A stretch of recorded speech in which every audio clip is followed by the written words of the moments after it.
فخر آپ سے شروع کرتے ہیں، بتائیے کہ کیا ایکسپیکٹ کر رہے ہیں آپ کہ ٹرمپ کے اقدامات یا ٹرمپ کا جو صدارت ہے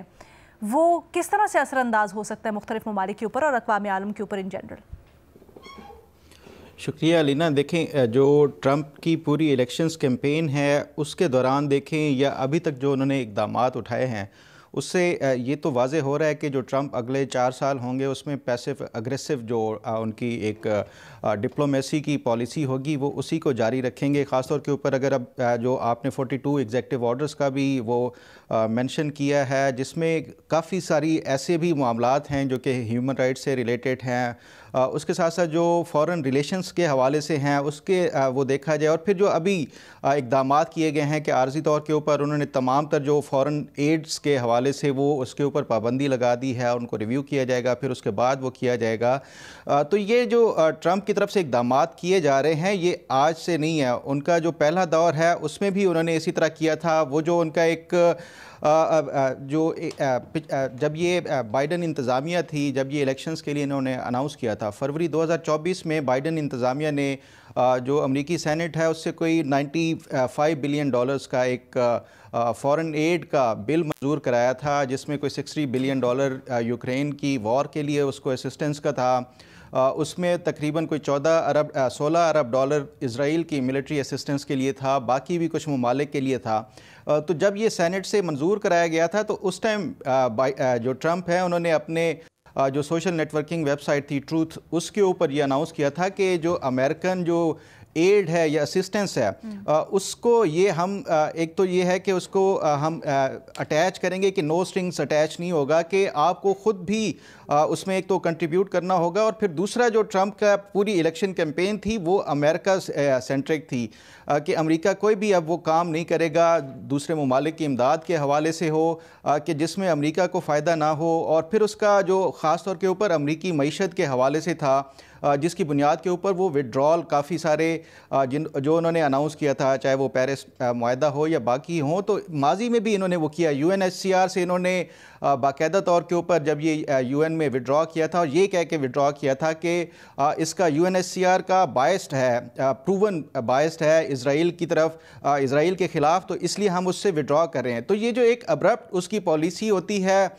وہ میں سمجھتا ہوں کافی جو ہے وہ اس کا امپیکٹ پڑے گا اوورآل جو انٹرنیشنل ریلیشنز ہیں اور جو دیگر ممالک ہیں ان کے تعلقات کے حوالے سے، اور پھر اس کا جو ٹرمپ کی اپنی ایک سیاست ہے اور جو ایک ان کا انداز ہے، طرز سیاست ہے، وہ ہمیشہ سے جو ہیومن رائٹس ہوں یا جو ڈیموکریسی ہو وہ اس کو پسند کم کرتے ہیں، جبکہ ڈکٹیٹرز ہوں یا جو پاپولسٹ لیڈرز ہوں ان کے زیادہ یہ ہمیشہ ان کو نہ صرف یہ پسند کرتے ہیں بلکہ اپنا پبلکلی اس کا اظہار بھی کرتے ہیں. اچھا، قطع کلامی کی معذرت فخر، اگر تھوڑا سا اسپیسیفک ہو سکیں، یہ تو اب انڈرسٹوڈ ہے آئی تھنک اس پوائنٹ کے اوپر کہ اثر تو ہوگا ہی ہوگا اور تبدیلیاں آئیں گی، لیکن وہ اسپیسیفک اور کہاں پر زیادہ آپ کو لگتی ہیں اس کو اگر ذرا ڈیفائن کر سکیں.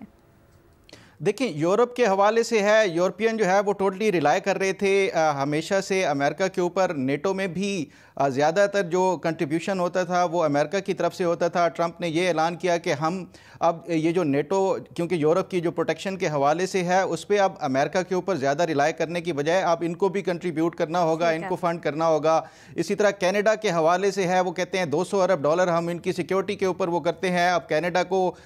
ہم اگر پروٹیکٹ کریں گے تو وہ اس کو کنٹریبیوٹ کرنا ہوگا. یہ جو ان کے اپنے پڑوسی ممالک ہیں ان کے ساتھ کچھ اس طرح کے یا جو ان کے سب سے زیادہ کلوز الائز تھے ان کے حوالے سے ہے. پھر جو ایک پالیسی انہوں نے ٹیرف کے حوالے سے وہ کی ہے، اس کے بعد شاید یہ جو ٹریڈ جو وار ہے یا اکنامک وار ہے اس کے حوالے سے بھی خدشات کا اظہار کیا جا رہا ہے. جہاں تک جو ہیومن رائٹس کے حوالے سے بات کریں تو وہ سب سے زیادہ جو امریکہ میں خاص طور کے اوپر جو ڈیموکریٹس کی حکومت آتی ہے وہ چاہے وہ ان کے کچھ جو ممالک ہیں ان کے لیے پالیسیز میں کچھ اپنا ٹلٹ ہوتا ہے، لیکن اس کے علاوہ وہ زیادہ تر ممالک میں ہمیشہ سے ہیومن رائٹس بہت اہم بات کی. میں چاہوں گی اگر ہمارے پاس وقت ہو تو اس کے اوپر ہم دوبارہ آئیں، لیکن ارشاد بھٹی صاحب اگر خالصتاً سیاست کی بات کی جائے تو ہمارے ملک میں بھی بہت سی امیدیں تھی سیاسی جماعتوں کی ٹرمپ کے اقتدار سے. کیا آپ کو لگتا ہے وہ امیدیں بر آئیں گی، اور آپ اوورآل کیسا دیکھ رہے ہیں اسٹریٹجی ٹرمپ کی دنیا کے لیے؟ میڈم شیخ، اعلیٰ حضرت ٹرمپ صاحب کا سنہری دور، جس کو انہوں نے سنہری دور کا جمہوریت کی فتح کہا ہے، اور کہا ہے کہ کوئی نہیں جان سکتا تھا، کوئی نہیں توقع کر رہا تھا کہ میں دوبارہ صدر بنوں گا، اور میں بن گیا۔ سنہری دور کا آغاز ہو چکا ہے، امریکہ فرسٹ کا آغاز ہو چکا ہے۔ اگلے 4 سال دنیا کو ٹرمپ صاحب کے ساتھ رہنا ہوگا، ٹرمپ صاحب کو بھگتنا ہوگا۔ غیر روایتی سیاستدان، غیر روایتی صدر، کچھ بھی کہیں بھی کبھی بھی ہو سکتا ہے۔ دوسرا اس کا پوائنٹ ہے کہ فرق کس پہ پڑے گا؟ یورپ پہ ڈیفینیٹلی پڑے گا، چین پہ پڑے گا، ایران پر پڑے گا، افغانستان پر پڑے گا، پاکستان پر پڑے گا، اور کینیڈا پر پڑے گا۔ یہ ڈائریکٹ افیکٹی ہیں، اور یہ اگلے 6 مہینوں میں آپ پالیسیاں دیکھ سکتی ہیں کہ ان پہ ہمارے جو جتنے ملکوں کے نام لیے ان حوالے سے کیا کیا ہو سکتا ہے۔ میڈم شیخ، امریکہ کے بہت بڑے، یعنی پہلے کر لیتے ہیں کہ ٹرمپ صاحب نے آتے ہی، جیسے سب کو معلوم ہے کہ بابا بائیڈن کے 78 حکم نامے منسوخ کر دیے۔ امریکہ میں 2 جنس ہوں گی، مرد اور عورت، پیدائشی امریکی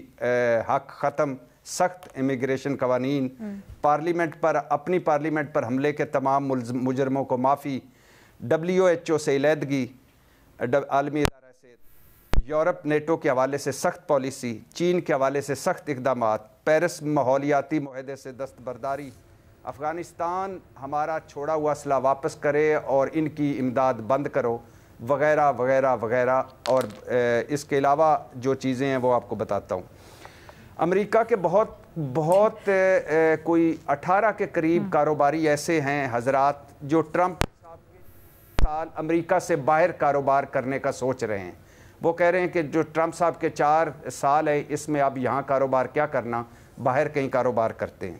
فرانسیسی وزیر اعظم نے کہا ہے کہ ہم نے ٹرمپ کے خلاف کچھ نہ کیا تو کچلے جائیں گے، یورپ کرش ہو سکتا ہے۔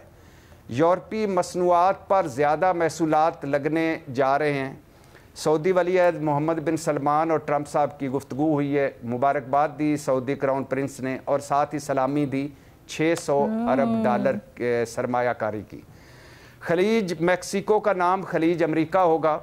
پیناما کینال ہماری ہے، کینیڈا کے خلاف معاشی کارڈ استعمال کریں گے، میکسیکو سرحد پر دیوار اور فوج تعینات، اپنی اسٹیبلشمنٹ پر تنقید اور مسلسل تنقید۔ اور 2 جنس جو انہوں نے کہا تھا، اس میں ان سے چرچ میں وہ جب گئے تو ان پہ کہا گیا کہ رحم کریں جناب صدر، نظر ثانی اس پر کریں۔ اب میڈم شیخ آخری بات، میں کیوں کہہ رہا ہوں کہ دنیا کے لیے ٹرمپ صاحب کے 4 سال بڑے رولر کوسٹر کی طرح ہو سکتے ہیں، وہ جو ایک ہوتی ہے کبھی نیچے تو کبھی اوپر، کیونکہ ان کے جتنی بھی تعیناتیاں ہیں وہ ساری ہارڈ لائنر ہیں۔ سٹیفن ملر ہیں، سخت امیگریشن کے حامی ہیں۔ ایلون مسک صاحب کو آپ جانتی ہیں، انہوں نے ہٹلر کے انداز میں سلام کر چکے ہیں۔ فاکس نیوز کے سابق میزبان جو ہیں پیٹ ہگست، ان کو آپ جانتی ہیں، وہ بھارت نواز ہیں، پاکستان مخالف ہیں۔ اور سیکرٹری خارجہ مارکو روبیو جو بھارت نواز ہیں، پاکستان مخالف ہیں۔ اور مائک والٹز پاکستان پر تنقید کرنے والے قومی سلامتی کے مشیر رکھا ہے انہوں نے۔ Tulsi Gabbard director national intelligence, Israel نواز، بھارت نواز، پاکستان۔ یہ roller coaster good roller experience ہوگا، رولر کوسٹر برا ایکسپیرینس ہے آپ کے خیال میں؟ جی نہیں، ان ایون ہوگا، کچھ کسی کے لیے بہت اچھا ہو جائے گا، کسی کے لیے بہت برا ہو جائے گا۔ اور جو آخری ایک جان ریڈ کلف، یہ ڈائریکٹر CIA ہیں، یہ چین اور ایران کے بڑے سخت ناقد ہیں۔ تو یہ جو یورپ، چین، ایران، افغانستان، پاکستان، کینیڈا، یہ ریڈار پر ہوں گے اگلا جو پہلا سال ہوگا ٹرمپ صاحب کا۔ اور خلیجی ممالک کے لوگ ٹرمپ صاحب کے بہت قریب ہوں گے، UAE، سعودی عرب۔ سر، میں نے آپ سے جو سوال کیا تھا ویسے اس کا آپ نے جواب نہیں دیا، اس گلے کے ساتھ میں آگے بڑھ جاتی ہوں۔